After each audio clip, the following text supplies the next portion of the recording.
ఇదేంటో తెలుసా, వెన్న.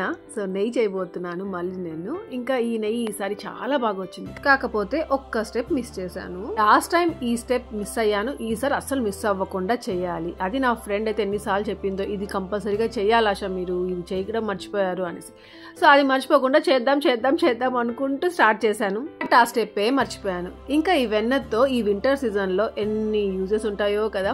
మనము ఫేస్ కి పూసుకోవచ్చు, హ్యాండ్స్ కి పూసుకోవచ్చు, మాయిశ్చరైజ్ గా పనిచేస్తుంది.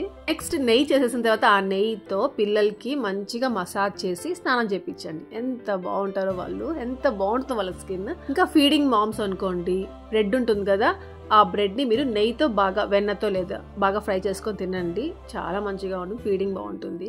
ఇంకా ఈ నెయ్యిని ఫిల్టర్ చేసిన తర్వాత ఇలా బ్లాక్ గా వస్తుంది. అది చాలా మంది షుగర్ వేసుకొని తింటారు. నెయ్యి ఏమంటే వేడి వేడి అన్నంలో వేసుకొని తింటాం, పోపులో వేసుకుంటాం, బిర్యానీస్ లో వేస్తూ ఉంటాము. మీకు యూనిక్ గా ఏమైనా తెలిస్తే షేర్ చేయండి నెయ్యి గురించి. మీ థాట్స్ అన్ని నేను వ్లాగ్ లో షేర్ చేస్తాను.